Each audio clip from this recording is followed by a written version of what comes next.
Hello and welcome to round 3 of the Just Car Insurance Australian Drifting GP. This time we're at Mallala Motorsport Park in South Australia. The drift kid Nick Coulson is currently in the lead of the championship. However, there are still plenty of guys that are hot on his heels and it's still open to anyone. Now before we check out the action, we're going to take a look at what drifting's all about, then take a tour of the track before we head into qualifying.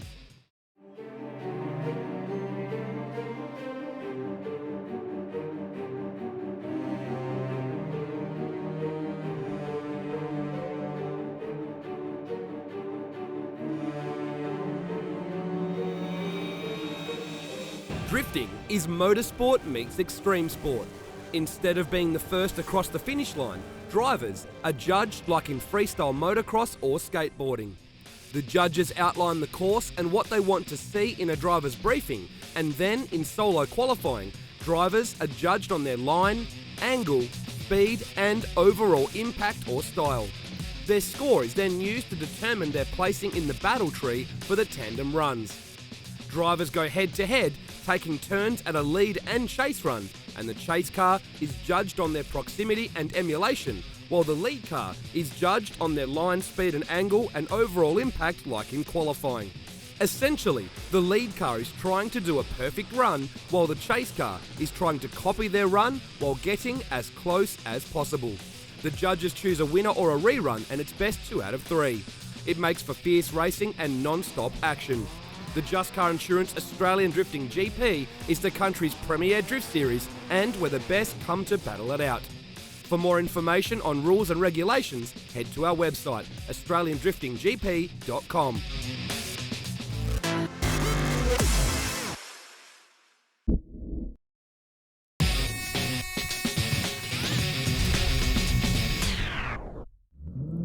Well, it's the KS Racing Track Tour now. Let's jump on board with Shane van Gisbergen in the Drift Syndicate. Wilkinson suspension, VE Commodore, lots of power in this machine, but it's still a full throttle run-up into a high-speed entry. This section of the track has been changed from the normal track layout at Mallala. We're essentially turning 2 corners into 3, and it finishes off with a nice big long sweeper where you can keep the foot down and then across the I Love Drift finish line.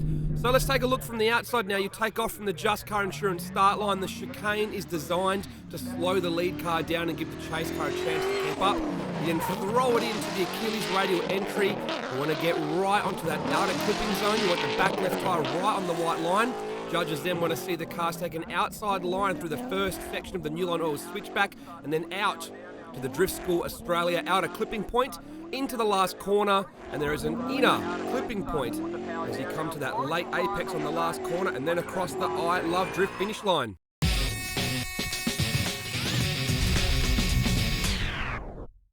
Now the Gears ended up in 5th place, but in 4th place was Jack Wittes in the GH Haulage R31 Skyline, a local driver from South Australia, the young gun of the team. 3rd place was Josh Botcher, behind the wheel of that GT Radial S15 V8 powered weapon. Only a very small mistake stopped him from taking the number 1 spot. Number 2 qualifier, Nick Coulson, the drift kid, super consistent this season. He's currently leading the championship, and that 2nd place qualifier put him into a good spot heading into the top 32 battles. Number 1 qualifier though, a new name to this end of the leaderboard, Brent Gordon in the PSA Ski Boats V8 powered S15 from WA. It's the highest he's ever qualified by a long margin, but it certainly goes to show that this rookie has some talent and will be one to watch in the future. Yeah, it was amazing. Last time I qualified, I think it was 12th, and now to step it up that much in 1 round, it was crazy. And the morning I was driving pretty average, and somehow I just pulled that out of the bag and it was great. Let's take a look at the rest of the top 10 qualifiers. Finney O'Hare makes it in there, this time in 10th. Chris Solito 9th, Jared Klingberg 8th. Pretty good for a borrowed car. Chris Dane 7th, Dale Campaign in 6th place.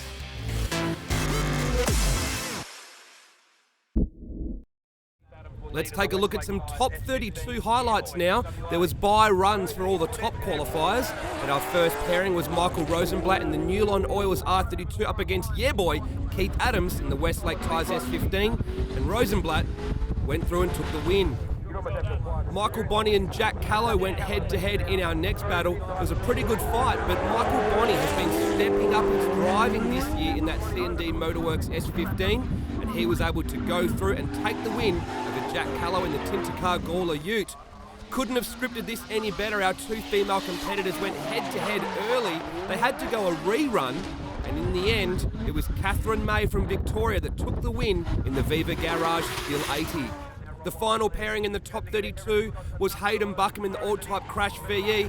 He was going up against Rob White, who had dramas in his NASCAR V8 powered 370Z, jumped into Keith Adams' S15 to try and get some points. But after a spin, Hayden Buckham went through for the easy win in the all-type Crash VE Ute. Don't go anywhere, as after the break we will continue into the top 16 tandem battle eliminations to see who takes the win here at round 3 of the Just Car Insurance Australian Drifting GP.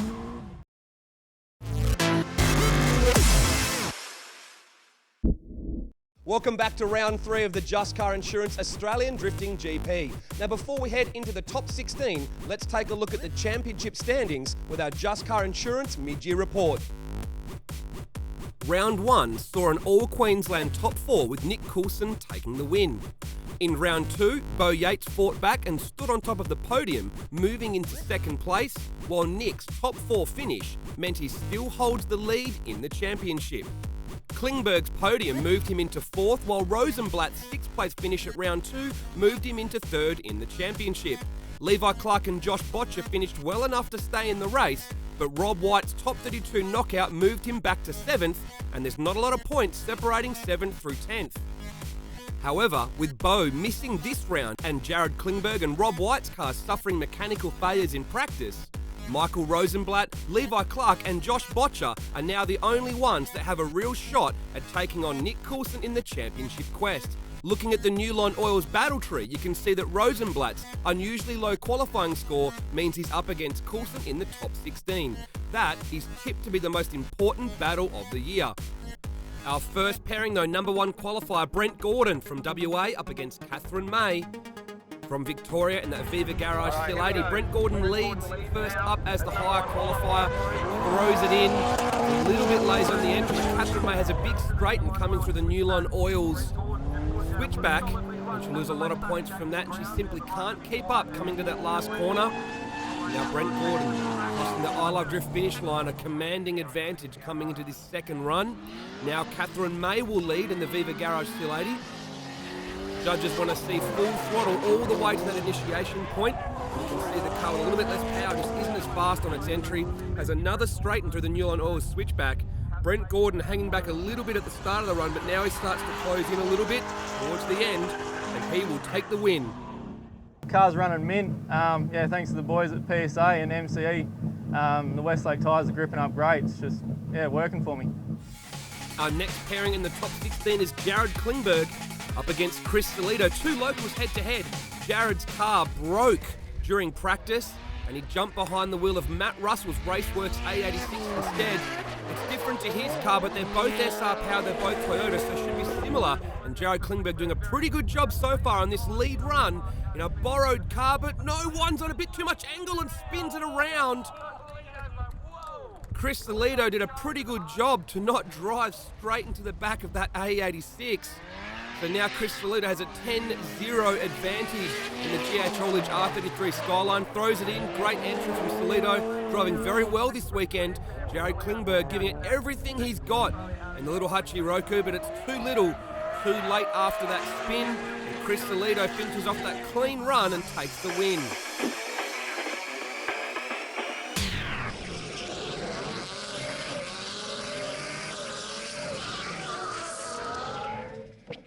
Awesome, man. That was a great run. I mean, Klingberg did his best, I guess. He's in the borrowed car, and good on Matt for lending it to him. But the car's been handling awesome all day. Local drivers head-to-head once again. Jack Widdis in the GH Haulage R33 Skyline up against Hayden Buckham in the all-type Crash VE Ute. He competed in last year's championship, hasn't been able to do the first couple of rounds of this year, but now he's back in the saddle in ADGP. Jack Widdis, great entry in that R31 Skyline, putting down a great lead lap. Hayden Buckham simply wasn't able to keep up. He's a bit shallow on the angle through that last corner. And Jack Widdis will have the advantage going into the second run. Through the chicane now off the Just Car Insurance start line. Now Hayden Buckham will lead, throws it in into the Achilles radial entry. Jack Widdis right there, nice and aggressive on the chase. Switches back now, gets right up on Hayden Buckham's door, but there's a bit of contact, a little bit more contact again, that straightens Hayden Buckham out. And Jack Widdis will be at fault from that one. Let's take another look.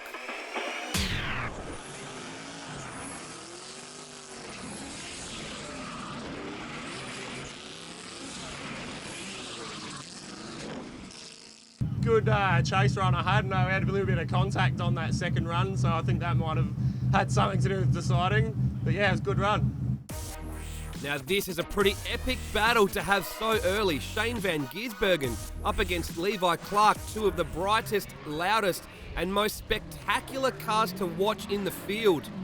He was number 2 in the V8 Supercar Championship last year, the Giz, and now big entry. Levi Clark not able to match him on that run up and stay close, but Giz is on a bit of a blinder here, but he overcooks it, throws it away. The Giz throws that run completely away, hands a 10-0 advantage to Levi Clark. They switch it around now, Levi throws it in, the Giz right there, mega aggressive on the chase. Look how close the Giz is. All over the back of Levi as they go into that Drift School Australia outer clip, now into the last corner, and the Giz is right up on his door, showing what he can really do, but it's too little too late after throwing that first run away.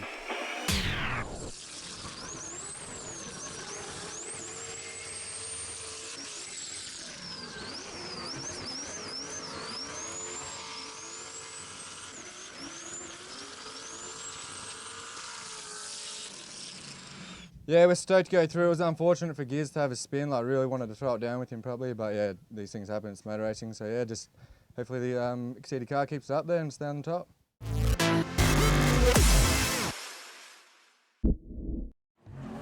With our custom-built track at Mallala Motorsport Park, we thought we would talk to some local drivers about home track advantage. We caught up with the GH haulage team, who are big supporters of ADGP, now in their second full season. Awesome story. Darwin actually was the beginning.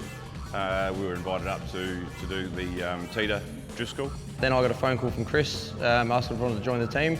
Ended up having a meeting Graham Hinks. Everything just fell in place from there. He's an unbelievable sponsor. He does everything for us. The whole team knew each other beforehand, but having the team form, it's definitely made us become definitely better friends over the last couple of years. I'd have to say Chris is the boss. Definitely one that formed the team, and he's the backbone of it for sure. Dale is definitely a ladies' man. I'd say Jack would just be definitely the joker. Yeah, I think it's good. It really helps for the fans to get on board, having a bit of everything. Some elements you have still got the home track advantage, knowing the track. The line that actually gets taken is off track in local round, but once you get used to it, yeah, it's a real fun track, and I think ADGP is the only one that actually uses it. The track's really good, makes great tight battles, and yeah, but definitely no home advantage.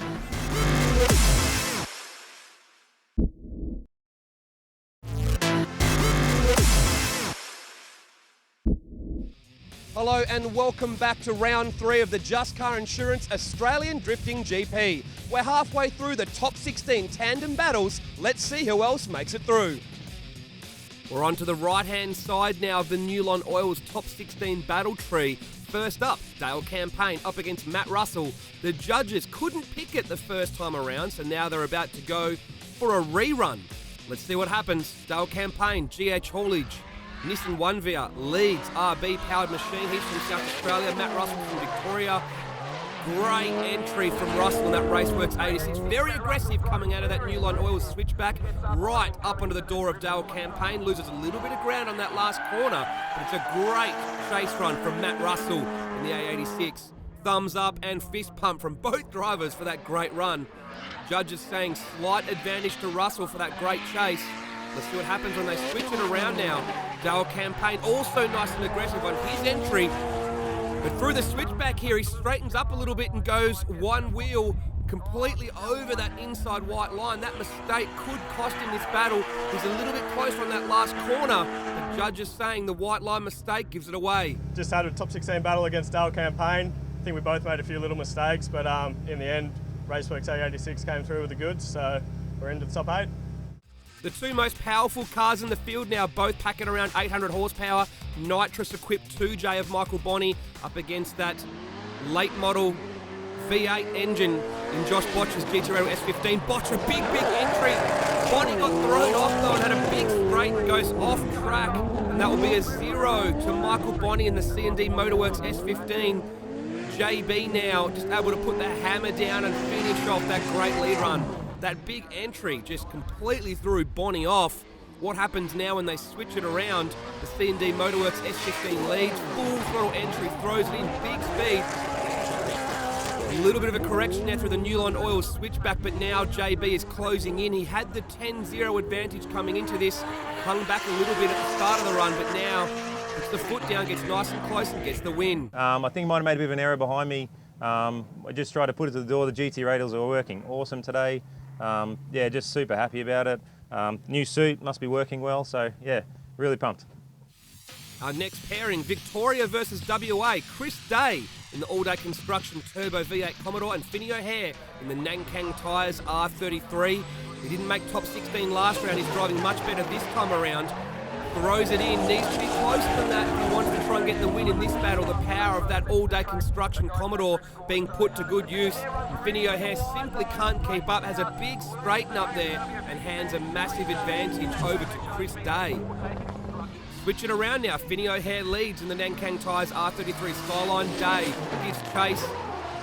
Better this time around from Finney O'Hare. Throws it in. Great entries and a good lead run so far, but Chris Day is now closing in all over the back of him. Had that correction there from Finney, and Chris Day dominating that chase run. He will get the win. Right, so it's been an interesting day once again, but yeah, quick diff swap. Found the issue with the motor. It's running sweet now, and I think just put together a couple of my best laps. So this is it, the most important battle of the weekend, if not the entire championship. After qualifying quite low, Rosenblatt is now up against Nick Coulson in the top 16. He's the championship leader, the Drift Kid, and if he wins this, can probably walk away from this event with a bigger lead. But Rosenblatt, he wants a shot at the championship. He needs the win. Coulson throws it in big. Rosenblatt answers the call. He's right there, super aggressive on that entry to get nice and close. They switch now, go to that last outer clip. Rosenblatt almost lost a little ground there, but now he's pushing hard right up on the door of Coulson. Gives him a little love tap to say, hello, I'm right there on that run. Nick Coulson didn't make any mistakes on that lead run, but Rosenblatt was just all over the back of him. That's probably the best chase run we've seen to date this year. Rosenblatt throws it in now. Coulson, he can't answer the call on the chase run. He is simply just not as close as what Rosenblatt was to him, and he is now watching Rosenblatt drive away with the win. In the top 16, he defeats our current championship leader, Nick Coulson. Let's take another look.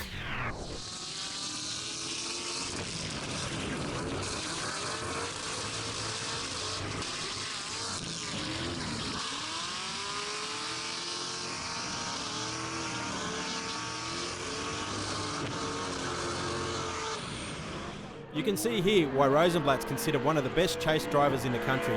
He's just dominating this chase race. Oh, that was pretty epic, you know. Nick Coulson, championship leader. You know, had a horrible qualifying run. You know, put me in a really bad predicament, meeting him in the top 16. So, you know, to knock him off there, that'd be pretty big in the championship coming into the final round. So, you know, I'd like to thank Newline Oils for the car's been running beautiful all day, and can't be happier.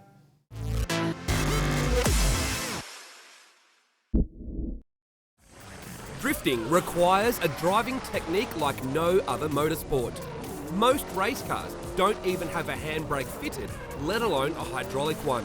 While in a drift car, they are an essential item. Let's take a look at why having a hydraulic handbrake is so important and how they are used. With a hydraulic handbrake, you have a lot more control over locking up the rear wheels as there's no stretch in the cable. It's all hydraulic into a caliper and it grips up a lot better. In the PSA Skiboats S15, I run a K-Sport hydraulic handbrake setup. I run a single caliper in the rear, but it's split into two calipers, so there's 4 pads inside, and that allows me to run a hydraulic handbrake setup along with a foot brake setup, and they don't interfere with each other, giving me a lot more control over the car. So really the two main reasons you want to use a handbrake when you're battling at this level is after you initiate off the entry, you want to use that handbrake just to extend the drift. I mean, if you're going to initiate off the clutch, sometimes you fall that little bit short, so you use that handbrake to keep the drift on the outside, as well as when you're in a chase, you use a handbrake to extend the drift and keep that angle going when the car in front of you might be just slowing you up that little bit much. So as he's going through a corner, you're up right next to him, you pull that handbrake up and you might give it a few jabs just to keep that drift extended and the back end of the car out. Don't go anywhere, as after the break we head into the top 8 tandem battles here at round 3 of the Just Car Insurance Australian Drifting GP.